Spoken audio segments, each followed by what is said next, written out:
For the cost, it's always difficult to say one cost applies to all. Some of the surgeries are even done twice. Some of them are done in stages. Some can be done once, allow some time to pass by.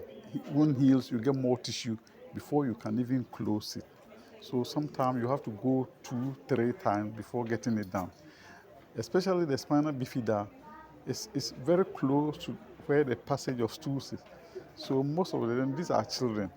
So they will sleep, and then when they wee, when they pass stools, it seeps into it and won't get infected very often. That is what we have to deal with. But all the same, we need to bring it to the end. So whatever the case, whatever the time, whatever the nerves that cost you, that's why I'm telling you that costing will be probably something we are joking with. It may be more than that. The cost on the parents, psychologically, the acceptance in society, because it carries a stigma somehow. Then they having to deal with this. Most of them even hide them in their clothes. They don't let people see what they are carrying and who they are carrying. It's at times very demeaning when you see the way they cover them. Then you ask them, is this baby breathing? And then their mind comes up to that. And then they open a small window for them to get some air. So the cost is massive, massive on them. The cost is massive on the health care system. And luckily for us, we are being supported with even when people have to put in tubes like the shunt, we call it shunt. If we have to put in the shunt, then the care give us some, then child health give us some, and then other individuals in town also paid some money to secure some from companies, and we stock them so that those who come, most of them don't have what it takes. So then we can just pass them free, different pressure levels, each one on its pressure. And if you do, and the pressure is way too much, it sinks the head too fast in some areas because the bones are still hanging.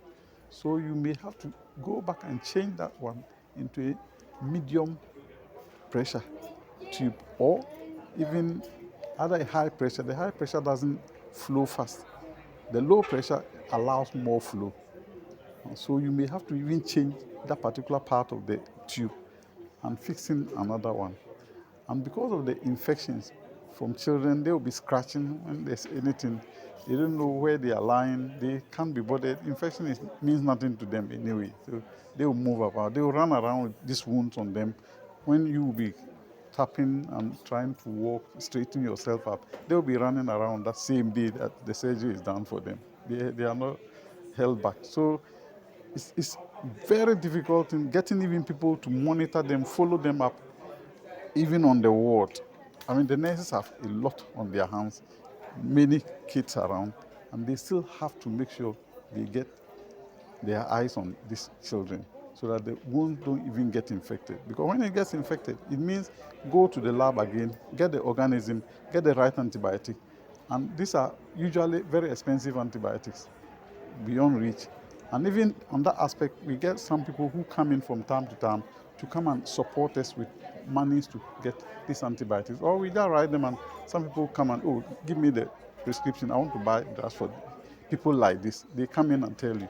So when there's any such thing, you call them around. They come and they pick the prescriptions, go and supply the drugs, and then go away. Some of them don't want to be mentioned. Many people don't want to be associated. They just come on the side, do it quietly, and go away. So when it comes to cost, the theater time, the inhalation, anesthesia, those who are going to work on this kit, the man hours, the supplies, disposables you're going to use on them, it's no joke. Let's see. Do you think that there should be an advocacy for